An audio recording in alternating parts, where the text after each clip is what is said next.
It had been 15 long years since I last set foot in the old house where I grew up. 15 years since my parents' sudden and tragic accident left the walls of that home silent, its windows staring blankly into the world like eyes that had seen too much grief. For years I avoided it, because stepping inside felt like reopening a wound that never truly healed. My childhood memories were alive there, but they carried a weight too heavy for me to bear. I don't really know what compelled me that Sunday afternoon to drive down the cracked road leading to that forgotten house. Maybe it was curiosity, maybe loneliness, maybe deep down a desire to reconnect with something I had buried inside myself. Whatever the reason, I found myself standing at the rusty old gate, staring at the weathered walls of the house that had once been filled with warmth, laughter, and the comforting voices of my parents. The garden was overgrown, weeds wrapping themselves around what was once my mother's rose bushes. The trees stretched higher than I remembered, branches tangling like arms trying to hold on to memories.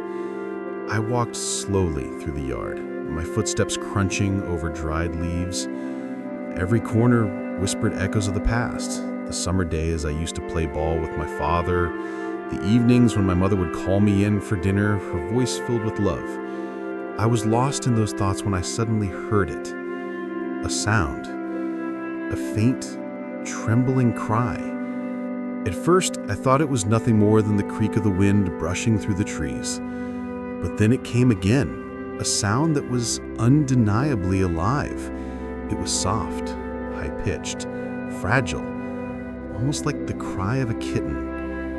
I froze, my heart tightening. The sound didn't come from my yard. It drifted from next door, from the abandoned house of our old neighbors. That house, too, had been empty for years, ever since the family left after their own misfortunes. The cry grew louder with every hesitant step I took toward the broken fence dividing our properties. My chest tightened with unease. The air felt heavier, the silence more oppressive, broken only by those desperate meows. Anxiety swirled inside me, a mix of dread and determination. Finally, I reached the overgrown yard of the neighbor's house. The source of the sound became clear. It wasn't just coming from the yard, it was echoing up from below, from the old stone well. I rushed over, peered inside, and my breath caught in my throat. Down in the darkness, half submerged in shallow water, tangled in a massive torn fishing net, was a small cat. Her fur was plastered to her tiny body, soaked and dripping, and her eyes were wide with terror. She struggled weakly, meowing in desperate, broken cries that clawed at my heart. For a moment, I stood frozen. The well was deep, the stones slick with moss and age.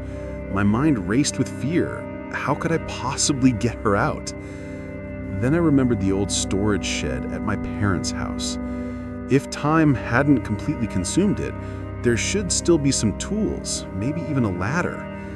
Without wasting another second, I sprinted back across the yard, my heart pounding in rhythm with the kitten's cries. The shed door groaned as I pushed it open, dust swirling in the dim light. And there it was, an old wooden ladder, weathered but still sturdy. Dragging it quickly back to the well, I lowered it carefully inside, bracing it against the stones. My palms were sweaty, my legs trembling, but I forced myself down step by step until I was close enough to reach her. The sight of her broke me. She was trembling, her fur tangled with the net, her little paws clawing desperately against the cold stone. "It's okay," I whispered, my voice shaking as much as she was. "I've got you." I pulled at the netting, untangling it from her fragile body. She whimpered softly, too weak to resist, but I could feel her heart racing beneath her wet fur. Finally, the last thread came loose. I scooped her up into my arms, pressing her tiny body against my chest.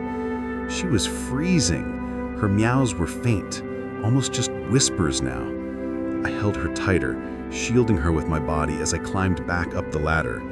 When we reached the surface, the relief was overwhelming. I had her. She was safe. Standing in the abandoned yard, holding that trembling life in my arms, I felt something I hadn't felt in years. Purpose. Connection. Without a second thought, I carried her back to my car and drove straight home. I dried her off with a warm towel, wrapped her carefully, and offered her food and water. She ate slowly at first, weakly, but then with a hunger that told me she'd been trapped for a long time. That night, as she curled up against me, finally safe, I realized something profound. In saving her, I had saved a part of myself, too. The days turned into weeks, and the weeks into months. The kitten, now named Hope, became part of my family. She followed me everywhere, her small paws padding softly across the floor, her purrs filling the silence that once haunted my home. She loved to curl up in my lap when I read, or rest by the window where the sun warmed her fur. And every time she looked up at me with those bright eyes, I felt the weight of the past lift just a little more. Hope didn't just survive, she thrived. And in her healing, I found my own. Visiting that old house, reliving those painful memories, I thought I would leave with nothing but sorrow. Instead, I left with new life, a reminder that even in places where we expect only emptiness, we can still find something worth holding on to. My parents had always taught me compassion, that kindness was the greatest inheritance anyone could leave behind. Maybe, in some way, guiding me to that well was their final lesson. Now, every time I see Hope playing, stretching lazily in the sun, or curling up to sleep beside me, I think of that day. I think of how close she came to being lost forever, and how by chance or fate, I was there to pull her out. And I remind myself, life is fragile. Love is everything. And sometimes the smallest cries can lead us to the greatest blessings. One cry, one rescue, one life transformed.